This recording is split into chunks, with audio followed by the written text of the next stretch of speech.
Старшыня беларускай сацыял-дэмакратычнай партыі «Народная грамада» Мікола Статкевіч, які адмовіўся выязджаць у Літву, знаходзіцца ў глыбоцкай папраўчай калоніі нумар 13. Пра гэта паведаміла наша Ніва са спасылкаю на вартую даверу крыніцу. Мікола Статкевіч быў сярод 52 палітвязняў, вызваленых на мінулым тыдні. На мяжы з Літвою ён адмовіўся пакідаць Беларусь, выбіў дзверы аўтобуса, на якім везлі палітвязняў, выскачыў і некалькі гадзінаў стаяў на беларускім баку. Спробы пераканаць палітыка ўсё ж выехаць плёну не далі. Інфляцыя ў Беларусі сёлета перавысіць прагназаваны ўладамі памер у 5%.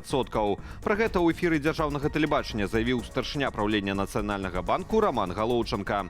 Ён таксама адзначыў, што асноўны ўнёсак у рост цэнаў даюць не больш за 20 узбуйненых таварных пазіцыяў.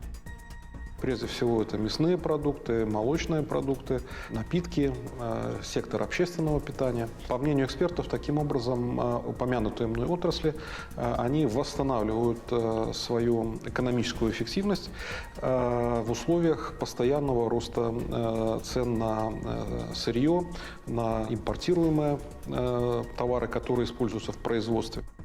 Днямі Нацбанк паведаміў, што ў жніўні спажывецкія цэны знізіліся адносна ліпеня на 0,3%, а іх гадавы прырост склаў 7,2%. Ва ўстанове змяншэння інфляцыі патлумачылі сезонным зніжэннем коштаў на гародніну і садавіну. Паводле ж прагнозаў аналітыкаў Еўразійскага банку развіцця, у канцы года ў Беларусі інфляцыя можа скласці 7,7%. Пасля закрыцця Польшы ў мяжы з Беларусю асноўная транспартная плынь прыпала на літоўскі кірунак. Паводле дзяржаўнага памежнага камітэту нашай краіны у пункце пропуску Каменны Лог-Медзінінкай станам на 8 гадзіну раніцы выезду чакаюць 80 легкавікоў і 410 фураў. Столькі ж цяжкавікоў і на пераходзе Беняконі-Шальчнінкай. У пункце пропуску Грыгораўшчына-Патэрніекі на мяжы з Латвіяй чаргі з легкавікоў на сённяшнюю раніцу не было.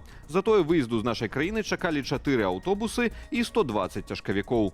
Польска-беларуская мяжа закрытая з ночы 12 верасня. Прэм'ер-міністр Польшы Дональд Туск патлумачыў гэтую пастанову, цытата, ростам правакацыяў з боку Расіі і Беларусі, ды супольнымі вайсковымі вучэннямі Захад-2025. Пункты пропуску на беларускім баку мяжы з Польшаю працягваюць працу. Ці мог Лукашенка на фоне абвяшчэння Польшаю пра закрыццё мяжы з Беларусю ды наладжвання стасункаў паміж афіцыйным Менскам і Вашынгтонам прасіць Пуціна адмяніць вучэнні Захад-2025 або перанесці іх на тэрыторыю Расіі? На гэтае пытанне ў эфіры нядзельнай студыі Белсат адказаў кіраўнік агенцтва еўраатлантычнага супрацоўніцтва Валер Кавалеўскі. Я не думаю, што гэта было магчыма, таму што гэта запланаваныя вучэнні, і ўсё ж такі Лукашенко ніякім чынам не адмаўляецца ад сваёй ролі саюзніка Расіі, у тым ліку ў агрэсіі супраць Украіны. Ён падкрэслівае гэта, што мы выконваем свае саюзнікія абавязацельствы. Моя версія такая, што ўсё ж такі гэтая тэма з тым, каб скараціць маштаб вучэнняў і перанесці іх у сярэдзіну краіны, гэта быў пэўны жэст на адрас захаду, але пры гэтым нават амерыканцы падкрэсліваюць у сваіх каментарах, што яны не будуць спрабаваць ніякім чынам адцягнуць Беларусь ад Расіі. То бок яны так бы сігналяць, што яны паважаюць той фармат адносінаў, які на сённяшні дзень склаўся паміж Мінскам і Масквой. Я думаю, што гэта апраўдана, каб ніякім чынам не перапалохаць цяпер ужо Маскву, што гэтае збліжэнне яно значна большае, чым, напрыклад, толькі гуманітарны трэк. Прэзідэнт Польшы Караль Наўроцкі падпісаў пастанову, якая дазваляе знаходжанне на тэрыторыі краіны падраздзяленняў узброеных сілаў дзяржаваў-удзельніц НАТО. Паводле Бюро нацыянальнай бяспекі Польшы, гаворка ў дакуменце вядзецца пра размяшчэнне ў краіне дадатковых сілаў альянсу ў межах аперацыі для ўзмацнення абароназдольнасці НАТО «Усходні вартаўнік». У ноч на 10 верасня падчас масаванай атакі на Украіну каля 20 расійскіх беспілотнікаў парушылі польскую паветраную прастору. Пасля гэтага інцыдэнту афіцыйная Варшава запытала ў НАТО дадатковыя сістэмы супрацьпаветранай абароны і барацьбы з дронамі. 12 верасня генеральны сакратар альянсу Марк Руте афіцыйна абвесціў пра старт аперацыі «Усходні вартаўнік». Плануецца, што да аховы ўсходняга флангу НАТО ў Польшы далучацца падраздзяленні войскаў Вялікай Брытаніі, Францыі, Нямецчыны і Даніі. Ад сёння з Менску ў Заслаўе ходзяць толькі звычайныя электравікі або рэгіянальныя лініі эканом-класу. Напярэдадні беларуская чыгунка прыбрала з раскладу цягнікі гарадскіх лініяў «Штадлер», якія курсавалі на гэтым маршруце. Афіцыйна прычыны такога рашэння не агучылі. Інтэрнэт-карыстальнікі ў каментарах пачалі выказваць здагадкі наконт адмены гарадскіх электравікоў, адна з якіх нізкая якасць сучасных цягнікоў. Раней супольнасць чыгуначнікаў Беларусі звярнула ўвагу на то, што асноўнымі прычынамі зняцця штадлераў з маршрутаў ёсць менавіта крытычны знос колавых параў і поўная адсутнасць новых запчастак праз санкцыі. Да таго ж сітуацыю пагаршаюць выпадкі вандалізму і праблемы з дысцыплінаю ў менскім дэпо. Кіраўнік калабарацыянісцкай адміністрацыі Херсонскай вобласці Украіны Владзімір Сальда прапановуе Беларусі пабудаваць санаторыі на марскім узбярэжжы часткова акупаванага расійскімі войскамі рэгіёну. Словы памагатага акупантаў прыводзіць інфармацыйнае агенцтва «Спутнік Беларусь». Херсонская вобласць гэта больш за 350 кіламетраў Чорнага мора і каля 200 кіламетраў Азоўскага. Гэта унікальная тэрыторыя для стварэння турыстычнага кластару. Мы зацікаўлены развіваць яго разам. Са свайго боку мы плануем даць Беларусі пэўную часткі марскога ўзбярэжжа для будаўніцтва санаторыяў і базаў адпачынку. Мінулы тыдзень выйшаў насычаным у палітычным плане для Беларусі. Візіт Джона Коула, прадстаўніка прэзідэнта ЗША ў Менск, вызваленне дзясяткаў палітычных вязняў, прыпыненне санкцыяў супраць Белавіі, а таксама закрыццё мяжы з боку Польшы. Мае калегі з рэдакцыі старонкі Белсату пастараліся разабрацца, ці нясуць гэтыя падзеі значныя палітычныя змены і якіх наступстваў ад гэтага чакаць беларусам.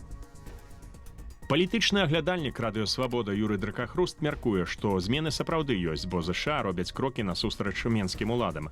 Аднак цікавасць прэзідэнта ЗША да беларускіх справаў можа знікнуць у выпадку правалу перамоваў ва ўкраіне. Пакуль он этого не робіць, пакуль нейкі перамоўны працэс па ўкраіне адбываецца, а Лукашенко, гледзячы па ўсім пэўную ролю, цяжка сказаць якую, але в іх адыгрывае в гэтых перамовах, пра што сведчыць тэлефанаванне Трампа напярэдадні сустрэчы з Пуцінам на Алясцы.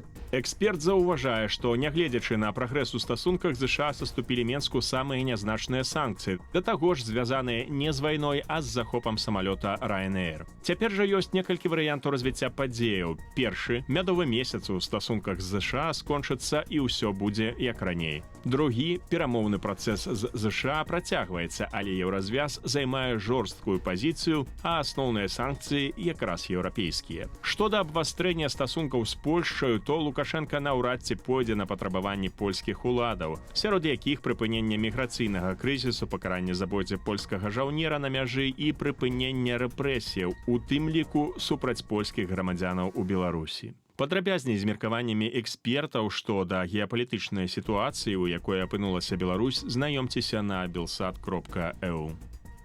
У Бабруйску ратавальнікі ліквідавалі пажар у кавярні «Авіятар». Выкарысталі 9 адзінак тэхнікі. Ніхто не пацярпеў. Узгаранне пачалося прыблізна о 3 гадзіне дня ў нядзелю, аднак наведнікаў ва ўстанове ў гэты час не было. Супрацоўнікі кавярні змаглі пакінуць будынак самастойна. Без каментара.